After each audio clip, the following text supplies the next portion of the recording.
అంతటా ఆ కననయ్యున్న ఆ శిశువు పరలోకములో దేవుని సన్నిధికి చేరెను.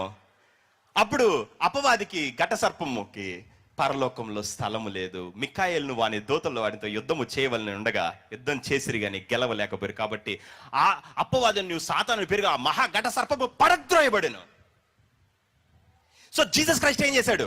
ఇక్కడ ఎట్లా హైరార్కీ ఉందో తిరిగి లేచేటప్పుడు మొత్తానికి కింద గెంటేశాడు. డెత్ అంటే, రిజరక్షన్ అంటే ఏంటో తెలుసా? ఎంటైర్ కోహార్ట్ మొత్తం నెట్వర్క్ ని నువ్వు నీ కిందకి తెచ్చుకుంటున్నావు అని అర్థం. హలో, బికాస్ యువర్ బాస్ జీవం, పునరుద్ధానం, నీ స్ట్రక్చర్ నీకుంది. అందుకే మిఖాయేలు యుద్ధం చేసింది. హలో, అర్థమైంది? ఇంకొంచెం పైకి తీసుకెళ్ళినా ఇది జస్ట్ మరణం పునరుద్ధానం.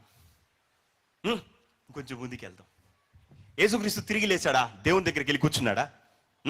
ఇప్పుడు మీరు లాజరుని, యేసుక్రీస్తుని, వీళ్ళ ప్యాటర్న్ మీరు బాగా అర్థం చేసుకోవాలి. వాళ్ళు లేచేటప్పుడు ఏం జరుగుతుంది, వాళ్ళు లేచేటప్పుడు ఏం జరుగుతుంది. ఆదాము చనిపోయేటప్పుడు ఏం జరిగిందంటే, సర్పం వేసిన కాటుకి శరీరముతో ఆత్మని చంపగలిగింది. నా ఆత్మ శరీరాన్ని చంపగలిగితే ఇట్ విల్ లివ్. అర్థమవుతుంది కదా?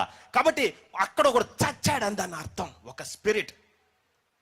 ఓకే, లాజరు బికేమ్ పొటెంట్, బలవంతుడే. లాజరు బయటికి రా. మరణం కింద, బయటికి నడుచుకుంటా వచ్చాడు. వీడు పరిగెత్తుకుంటూ వెళ్ళి చెప్పాడు.